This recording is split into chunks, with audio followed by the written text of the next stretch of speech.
নবীজি বলেন, আলাইকা ইয়া বাদার আলাইকা বিতিলাওয়াতিল কুরআন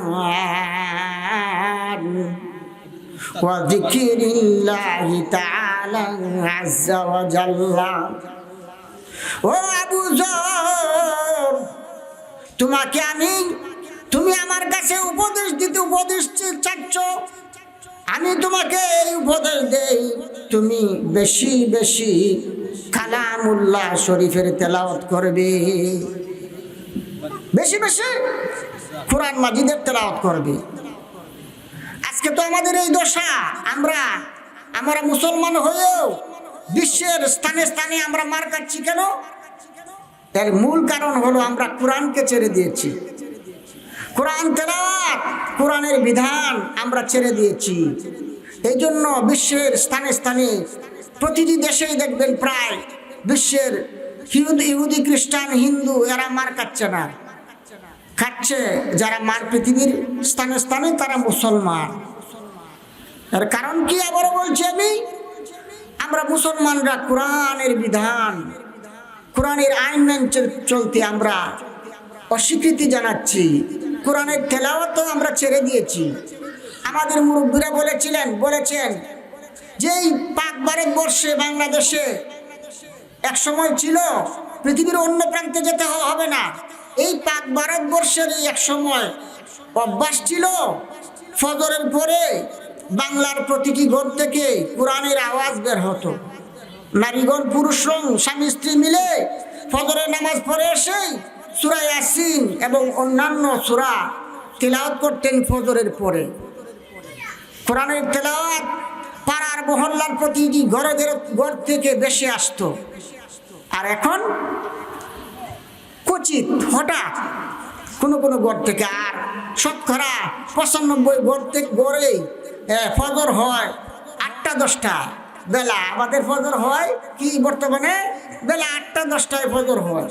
এরপরে 8টা-10টায় ফজর হওয়ার পরে এই বালিশের পাশ থেকে মোবাইলটা চালু করে, ফেসবুকটা চালু করে, যে সারা রাত যে ঘুমাইলাম এই আপডেট খবর কি আসলো দেখি বিশ্ব থেকে, সেই খবরটা প্রথমে ঘুম থেকে উঠতেই সেই খবরটা লইতে ব্যস্ত থাকে, মোবাইলটা লয় আগে হাতে।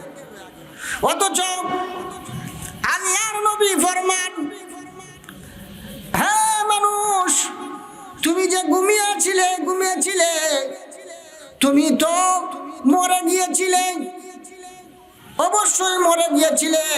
কেননা আমাদেরকে ঘুমের যে দোয়াটা হাদিস শরীফে শেখানো হয়েছে, সেখানে মৌত শব্দটা উল্লেখ করা হয়েছে। অনেকে বলেন যে অর্ধমৃত্যু না, ডাইরেক্ট বলা হয়েছে আল্লাহুম্মা বিসমিকা আমুতু ওয়া আহইয়া। আল্লাহ, আমি তোমার নামে মরছি, তোমারে মরছি। হুজুর আছে না, অর্ধমৃত্যু বললে চলে, হ্যাঁ, কারণ বইরে অনেক সময় হজাক হয়ে যায়। বলার মধ্যে তো ডাইরেক্ট হজাক হয় না, এটা বইরে অনেক সময় মাঝরাইতে 3টার দিকে প্রস্রাব করতে হজাক হয়ে যায়।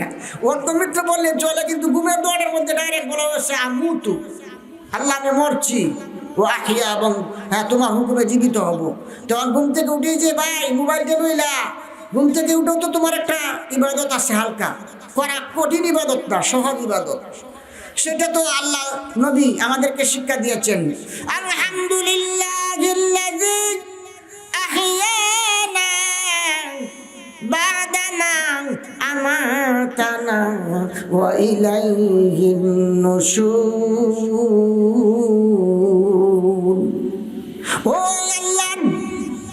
আমি ওই আল্লাহর শুকরিয়া জানাই, কৃতজ্ঞতা জানাই, যিনি আমার মৃত্যুর পরে আমাকে আবার জীবন দান করেছেন। ওই আল্লাহর কৃতজ্ঞতা ঘুম থেকে ওঠার পরে জানানোর দরকার ছিল। কারণ এই পৃথিবীর অনেক মানুষ আছে, আল্লাহ তাআলা কোরআন মাজিদের আয়াতে ফরমান, আমি মানুষকে ঘুম দেই, কিন্তু ঘুমের সময় আমি মানুষের রূহটাকে নিয়ে যাই, অতঃপর রাত্রি শেষে ওই রূহটাকে কারোর জন্য ফিরিয়ে দেই, আবার কারোর জন্য চিরদিনের জন্য আমি ফিরিয়ে দেই না। আছে না ভাই, আছে না? এই বান্দনার, হ্যাঁ, এই গড়াডুবা ইউনিয়নে কি ঘুমের মধ্যে মরে না মানুষ? মরে না? হ্যাঁ মরে, বাংলাদেশের অনেক জায়গায় মরে এরকম। আল্লাহ তাআলা কোরআন মাজিদে একটা আয়াতই বলে দিয়েছেন, আয়াতটা উপস্থিত স্মরণ নাই। তো এই জন্য বন্ধুরা আমার, কোরআনকে আমাদেরকে ধরতে হবে, কারণ কোরআন একটা মহা ঔষধ ভাই, মহা ঔষধ। হাই রে, যতই এই যে আমরা কিন্তু আলেমরা, আমি কিন্তু আলেম, ছোট একজন আলেম, কিন্তু আলেমদের সাথে আছি, বুজুর্গদের সাথে আছি।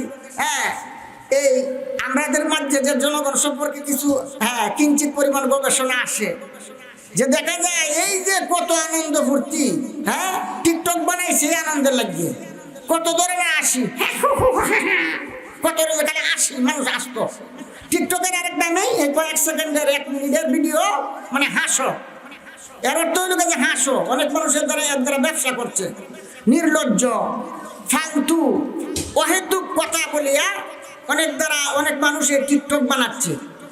এর অর্থ হইল যে হাসো, অথচ দেখা যায় মানুষ খালি সাময়িক হাসে। টিকটক, মোবাইল, ফেসবুক দেখিয়ে মানুষ সাময়িক হাসে, আর মোবাইল বেড়াইতে 1টার সময় 2টার সময় তো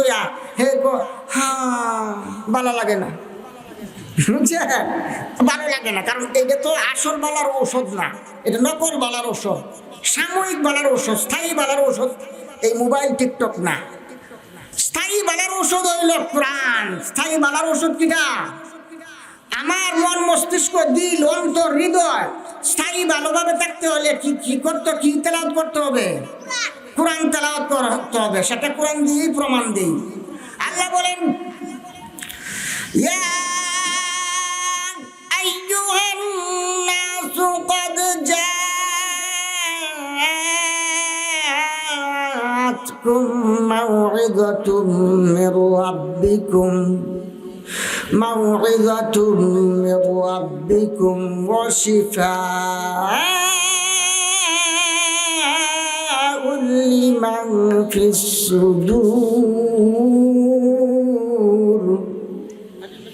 আল্লাহ পাক রব্বুল আলামিন অত্র আয়াতে ফরমান, হে পৃথিবীর লোক সকল, তোমাদের জন্য তোমাদের প্রভুর পক্ষ থেকে এমন একটি উপদেশমালা আমি নাজিল করেছি, অর্থাৎ কোরআন নাজিল করেছি, যে উপদেশমালাটা হৃদয়ের জন্য, অন্তরের জন্য আরোগ্য স্বরূপ, সুদূর বক্ষের জন্য আরোগ্য স্বরূপ। হ্যাঁ, বক্ষের ব্যথাটা কিন্তু অনেক বড়, বুকের ব্যথাটা কিন্তু অনেক বড়, হ্যাঁ অন্তরের ব্যথাটা কিন্তু অনেক বড়। যারা হাতুসিনানে লাহাতিয়াম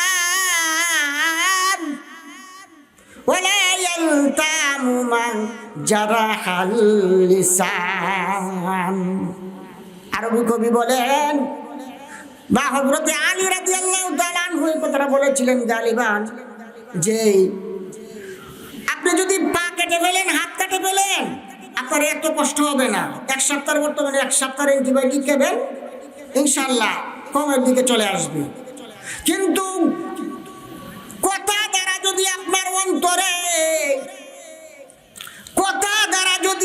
অন্তরে কোনো মানুষ আঘাত দেয়, রাত্রিবেলায় ঘুম আসে না, হ্যাঁ কিতা কইল রে, হ্যাঁ আমার কিতা কইল, ঘুমাও না, তোমার কি হয়েছে, রে তুই ঘুমা, আমার কিতা কইল রে আমার ভাইয়ের কথাটা। মরণ পর্যন্ত এই দুঃখটা, এই অন্তরের দুঃখটা বলতে পারে না। এই জন্য দুদকের শাস্তিও হবে ভয়ানক, শুধু চামড়ার মধ্যেও সীমিত থাকবে না, শাস্তির ভয়াবহতা বাড়াতে আল্লাহ বলেন, নারুল্লাহিল মুকাদ্দাম আল্লাতী তাত্তালিউ আলাল আফইদা, যে দুজকের আগুনটা এমন প্রজ্বলিত আগুন হবে, যে আগুনটা অন্তরের মধ্যে গিয়ে আঘাত করবে। অন্তরের মধ্যে শুধু চামড়া না, চামড়া তো পূর্বে অপরাধে আল্লাহ তাআলা বলেন, বাদদালনাহুম জুলুদান গায়রাহা লিয়াযুকুল আযাব 5 পারার মধ্যে একটা আছে, সম্পূর্ণটা বলছি না। তো এটা বলেন আল্লাহ তাআলা যে দুজুকিদের চামড়া একবার পুড়বে, আবার নতুন চামড়া গজাবে, আবার পুড়বে, লিয়াযুকুল আযাব, যাতে করে শাস্তির প্রখরতা, যাতে শাস্তির দৈর্ঘ্যতা বাড়ে চিরদিন। হ্যাঁ, 50 বছর, 1 লাখ বছর শাস্তি ভোগ করতে থাকবে এইভাবে। তো এটা বলে আমার উদ্দেশ্য নয়, আমার উদ্দেশ্য ছিল এটাই যে অন্তরের আঘাত খুব কঠিন। এই জন্য আল্লাহ বলেন দুজকিদের অন্তরের মধ্যে আঘাত দেওয়া হবে, শুধু চামড়ার মধ্যে আঘাত দেওয়া হবে না, অন্তরের মধ্যে আঘাত দেওয়া হবে। এই জন্য বন্ধুরা আমার, আমি একটা ঔষধ বলে যাই, আমি অল্প বিদ্যার আলেম, একটা ঔষধ বলে যাই হুজুর, যে আমি যে একজন নর্মাল হাফেজ, আমি দেখছি মাঝে কয়েক বছর এই খতমে তারাবি মিস হয়েছে, কিন্তু খতমে তারাবি যে সমস্ত বছরে মিস হয়েছে, রোজা যায় না, দিন যায় না। আর যে বছর খতমে তারাবি পড়াইছি কোরআনের নিশায়, কোন সময় যে দিন গেছে গা তারাও পাওয়া গেছে না এত সময়। এবং আমি ক্ষুদ্র দিনে আমি যে একটা গবেষণা করছি, সেই গবেষণাটা হইল, আপনার যত টেনশনই থাকুক না কেন, শোয়ার আগে আপনি আধা পারা 10 পৃষ্ঠা পরিমাণ দেখে তেলাওয়াত করবেন। এরপরে শুয়ে পরে আমরা যারা হিফজ জানি এটা মনে মনে পড়ি, দেখছি যে মানে ঘুম আসে না, যেন মনে মনে এই আধা পারা পড়তে পড়তে ইনশাআল্লাহ কোরআনি শুরু হয়ে যায়। মানে আপনারা যারা হিফজ পারেন না, মুখস্থ পারেন না, কুল আল্লাহ সূরা 3 বার পড়বেন, আয়াতুল কুরসি 1 বার পড়বেন, পরে জিকির করতে থাকবেন। প্রকৃত আনন্দ কোরআনে, কারণ কোরআনের যে 15 পারায় আরেক জায়গায় আল্লাহ তাআলা বলেন বনি ইসরাইলে, ওয়ানুনাজ্জিলু মিনাল কুরআনি মা হুয়া শিফাউন ওয়া রাহমাতুল লিল মুমিনিন।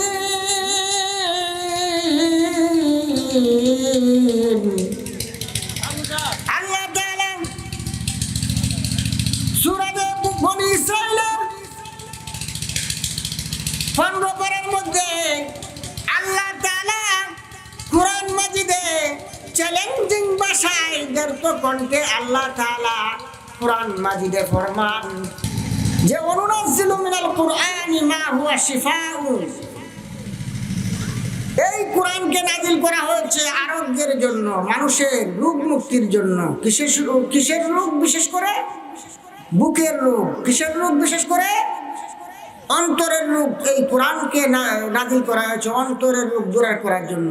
আর আগে আমি বলেছি অন্তরের রোগটা কিন্তু বড় রোগ।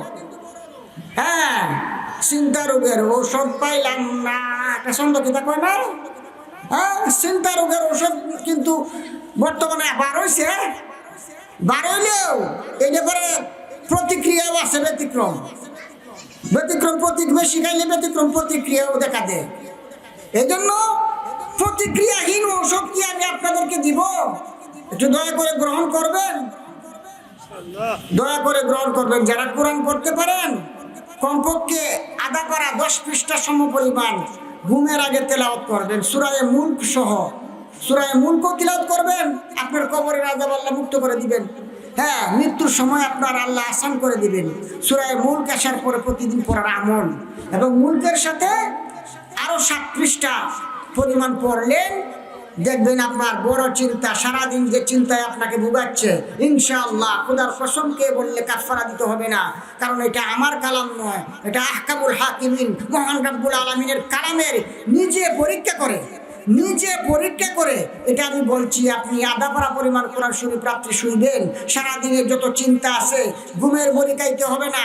বাকিটা যতটুকু লাগে, যতক্ষণ পর্যন্ত আপনার জ্ঞান হারানা হচ্ছে, যতক্ষণ পর্যন্ত আপনার ঘুম না হয়েছে ততক্ষণ পর্যন্ত মনে মনে, মুখে যতটা কষ্ট হইলেও মনে মনে লা ইলাহা ইল্লাল্লাহ, লা ইলাহা ইল্লাল্লাহ। বা আমরা যে কবিরাজির কিতাবে যে অনেক দোয়া পাইছি, ইয়া মুমিতু ইয়া মুমিতু ইয়া মুমিতু, এটা আমিও পড়ি। এটা পড়লে টেনশন দূর হয়, হ্যাঁ, ঘুম আসে। যতক্ষণ পর্যন্ত ঘুম না আসে বুকের মধ্যে হাত রাখিয়ে ইয়া মুমিতু, এটা সাধারণ আপনাদের জন্য আমল বলছি যারা কোরআন পড়তে পারেন না। ইয়া মুমিতু এই দোয়াটা ঘুম আসার আগ পর্যন্ত পড়তেই থাকবেন, পড়তেই থাকবেন, পড়তেই থাকবেন। যদি 1 ঘন্টা চলেও যায় পড়তেই থাকবেন, পড়তেও থাকবেন। পরে উঠে প্রস্রাব প্রস্রাব করে পান খায় যখন শুইবেন আবার পড়তে থাকবেন, পড়তে থাকবেন। দেখবেন রহমতের ঘুম অটোমেটিক চলে আসছে। কোরআনই সামনে রায় পড়ছে হজের থাকতেই। এই জন্য বন্ধুরা আমার, আমরা পথে পথে জায়গায় জায়গায় আমরা কেন অপদস্থ, লাঞ্ছিত? আজকে মুসলমানদের, ফিলিস্তিনের মুসলমানদের, বার্মার মুসলমানদের সম্মান বলতে নাই। তাদেরকে সামান্য গরু ছাগলের দাম আছে, কিন্তু ওই মুসলমানদের সামান্য পরিমাণও দাম নাই। গরু ছাগলের মতো কেটে টুকরা টুকরা করে দিচ্ছে। কেন নাই? কারণ কোরআন ছেড়ে দিয়েছি। কারণ আমাদের এই সমাজের সমাধান আসে না। কিভাবে সমাধান আসবে? কবি বলেন, সমাধান চাও যদি জীবনে মরণে, ফিরে চাও দেখে নাও চোখ রাখো কোরআনে।